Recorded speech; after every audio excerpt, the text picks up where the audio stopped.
Assalamualaikum warahmatullahi wabarakatuh. Selamat datang teman-teman di video ke-22 dari 30 tokoh jahiliyah yang mungkin Anda tidak tahu. Nomor 15 tidak akan membuat Anda terguncang, apalagi tercengang dong. Masa saya lupa sih. Amr bin Abdi Wud. Ini adalah tokoh ke-22 kita. Pada tahun 5 Hijriah, teman-teman sekalian, kota Madinah itu diserang oleh pasukan gabungan.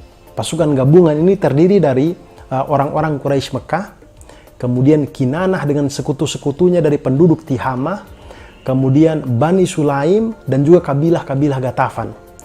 Total dari pasukan gabungan ini kurang lebih 10.000 prajurit. Jumlahnya ini lebih banyak daripada jumlah penduduk Madinah. Itu sudah termasuk dengan anak-anak, wanita, dan orang tua. Dan pasukan gabungan sebesar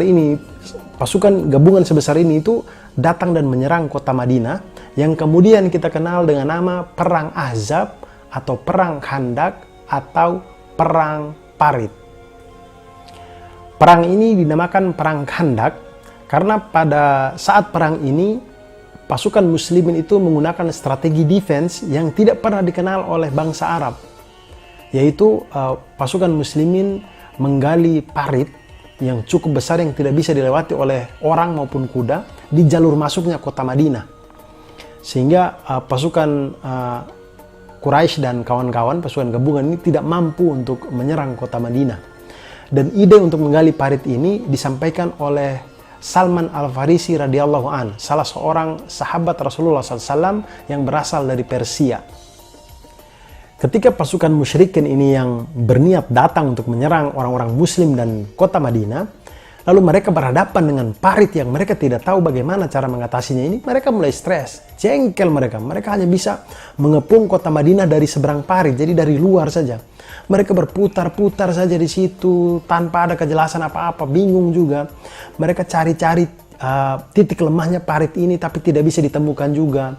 Lagian mereka kalau mau dekat-dekat dengan parit selalu dipanah oleh kaum muslimin yang berjaga-jaga, selalu dipanah-panah. Jadi mereka tuh bingung ini bagaimana gitu. Mereka makin lama makin stres, emosi, karena jujur mereka tidak siap dengan menghadapi peperangan yang seperti ini, karena ini di luar kebiasaannya bangsa Arab. Mereka tidak pernah tahu jenis peperangan yang seperti ini. Kemudian lama-kelamaan mereka juga tidak bisa hanya diam saja dan menunggu tanpa ada kejelasan apa-apa dan kelanjutan bagaimana ini pengepungan dan segala macamnya. Jadi perang Khandak ini adalah salah satu perang psikologis. Baik kaum muslimin yang di dalam menunggu masa pengepungan maupun mereka di luar, orang-orang musyrik ini yang mengepung. Sama-sama perang psikologis. Lama-kelamaan kemudian muncullah beberapa orang dari pasukan musyrikin yang menemukan celah parit yang lebih sempit daripada yang lain. Walaupun celah parit ini tidak bisa dilewati juga, tapi paling tidak dia lebih sempit daripada yang lain. Nah, beberapa orang pasukan musyrikin yang menemukan ini dan maju itu adalah Amr bin Abdi Wud, kemudian Ikrimah bin Abu Jahal, kemudian Dirar bin Al-Khattab, dan lain-lain. Mereka kemudian turun ke parit ini, kemudian mau melewati ini. Mereka pas turun ke parit, Ali bin Abi Thalib radhiyallahu an datang bersama dengan pasukan muslimin yang lain, kemudian mengepung mereka di situ. Kemudian di dalam pengepungan ini, Amr bin Abdi Wud menantang untuk adu tanding 1 lawan 1. Kemudian tantangan dari Amr bin Abdi Wud ini dijawab oleh Ali bin Abi Thalib radhiyallahu an. Kemudian bertarunglah Ali bin Abi Thalib radhiyallahu an dengan Amr bin Abdi Wud.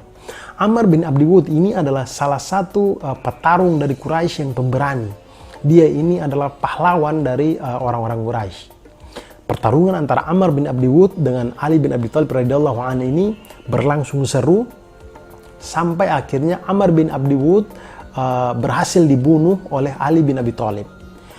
Nah, ketika Amr bin Abdi Wud ini mati atau meninggal di tangannya Ali bin Abi Thalib radhiyallahu an, ini orang-orang Quraisy yang lain ini ketakutan. Kemudian mereka lari. Nah, Ikrimah bin Abu Jahal ini bahkan lari sampai meninggalkan tombaknya. Persetan tombaknya, yang penting saya lari, dia lari. Dan begitulah akhir cerita dari Amr bin Abdi Wud. Semoga kita semua bisa mengambil hikmah dari cerita ini.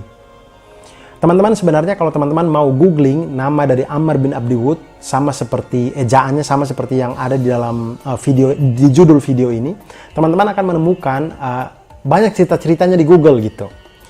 Hanya saja saya tidak berani untuk menceritakannya di sini karena keterbatasan ilmu saya untuk mengecek cerita itu benar atau tidak gitu. Makanya untuk lebih amannya saya hanya bercerita melalui buku atau yang ada di dalam buku Sirah Nabawiyah karya Syekh Safiur Rahman Al-Mubarakfuri ini. Kalau ada tambahannya saya baca secara online di buku Sirah Nabawiyah karya Ibnu Hisham. Lalu saya juga punya buku fisik yang bercerita tentang peperangan Rasulullah SAW, itu karya Dr. Ali Muhammad As-Salabi. Jadi saya hanya menggunakan 3 buku ini untuk saya bercerita, teman-teman sekalian. Makanya kalau teman-teman ada yang komen, "Bang, kok videonya cuma sebentar ini? Kok tolong dong panjangin lagi dan segala macamnya." Ini tolong, ini saya jelaskan ini ya. Panjang dan pendeknya video ini bukan bergantung dari kemauan Anda sekalian. Tapi panjang dan pendeknya video ini bergantung pada tokoh itu diceritakan banyak atau tidak di buku-buku ini, begitu. Saya tidak bisa dong ceritanya sedikit tiba-tiba saya karang-karang sendiri saja. Bagaimana orang segala cerita kan ada riwayatnya, dari siapa, saya riwayatnya dari siapa dong kalau saya karang-karang. Nah kemudian misalkan ya, saya ambil contoh. Amr bin Abdi Wud ini, di dalam buku Sirah Nabawiyah Syekh Safiur Rahman Al-Mubarakfuri ini, 644 halaman buku ini, cerita Amr bin Abdi Wud itu hanya muncul 1 paragraf. Bukan 1 lembar, bukan 1 halaman. 1 paragraf. Cuman 1 paragraf. Bagaimana coba? Itu saya tadi sudah intro dengan awal mula apa perang Khandak dan segala macam, itu biar agak panjang sedikit. Dan saya juga bicara seperti ini biar ini video agak panjang sedikit, biar kalian tidak komen ini video panjang atau tidak, begitulah. Gimana kok, udah lumayan lah ya. Oke. Sudah lumayan. Oke teman-teman semuanya, demikian. Sampai jumpa besok. Selamat berbuka puasa dan wassalamualaikum warahmatullahi wabarakatuh.